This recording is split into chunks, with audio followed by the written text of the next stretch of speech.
A mother leaves work intending to spend her weekend searching for a new home closer to where her company is moving. She is last seen driving away by a coworker and has never been seen since. This is the case of Tamara Bradley.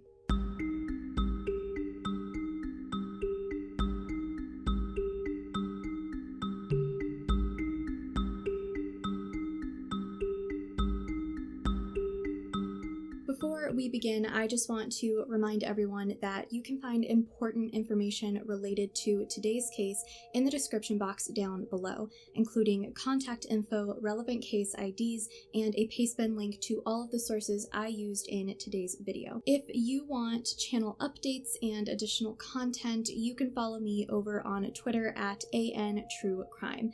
And if you have a case you would like to see covered on this channel, you can make a case suggestion using the link in the description box down below. And now on to today's case. Tamara Bradley was an ordinary single mother. She took care of her son, was loved by her family, and was dedicated to her job. In fact, she liked her job enough that when the business decided to move to Wisconsin from Minnesota, Tamara was ready to move too and continue working for them. So it was that on September 30th, 1994, Tamara left work with the intention of using her weekend off to look for homes where she was going to be living soon. Now, Tamara was last seen by a coworker driving away from the Federal Foam Technologies building in the 3500 block of 2nd Street North in Minneapolis, where they worked. Now, according to this coworker, she was driving off in her usual direction to head home. At this time, Tamara's 5-year-old son was visiting with her ex-husband's father, and she was scheduled to pick him up that Sunday afternoon. Tamara never picked up her son, though. The following day, her car, which was a 1988 Buick Century Custom, was located at a Greyhound bus station in the 1000 block of Hawthorne Avenue. Police weren't immediately aware that this car was related to a missing person, and it was simply impounded. Now, there were no tickets on the car, which has led some to believe that the car couldn't have been there very long before it was impounded. I'm not personally familiar with how long a car can usually sit in a Greyhound station parking lot, though, before it becomes an issue. So perhaps it had been there the entire weekend, or perhaps it had been placed there at the end of the weekend. What we do know about the car, though, is that the driver's seat was pushed all the way back, and in addition to this, there was an uncashed paycheck and an uncashed child support check on the dashboard along with Tamara's keys.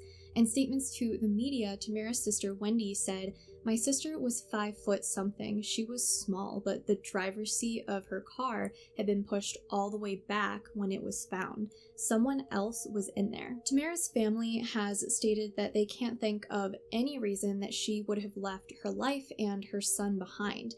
As we've mentioned, she had plans to move to Wisconsin to follow her job. She was supposed to be spending the weekend in which she had disappeared, searching for a new home for her and her son.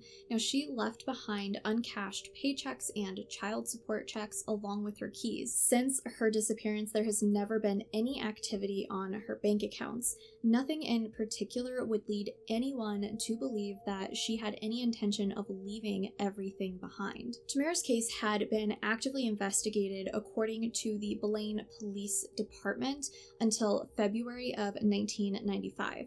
Since then, it has gone cold. They did, however, investigate her case again in January of 2009 when a potential Jane Doe match was brought to their attention. Jane Doe had been discovered in Wyandotte County, Kansas in October of 1999, and in 2009 investigators believed that it could be a possible match for Tamara. However, testing ruled out this potential match in the end. After Tamara's disappearance, her sister Wendy took in her son and cared for him. Now, Tamara Bradley is a white female who was 30 years old at the time of her disappearance. She stood at 5 feet 4 inches tall and weighed 135 pounds. She had shoulder-length brown hair at the time of her disappearance, and she has hazel eyes and a mole above her upper left lip. Now, she has a scar on her pinky finger from a reattachment surgery, along with surgical scars on both of her knees and her jaw. At the time of her disappearance, she was wearing a dark colored t-shirt, blue jeans, a green ski jacket, and either dark blue or black sneakers with reflector strips on them.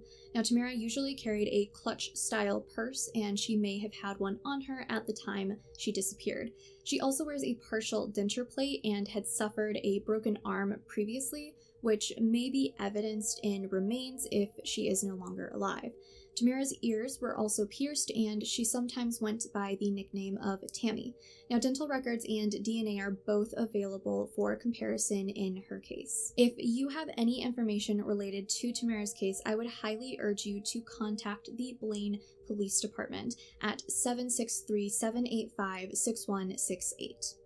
But what are your thoughts on today's case? I honestly feel that nothing that has been reported in this case seems to indicate that Tamara had any intention of leaving her life behind.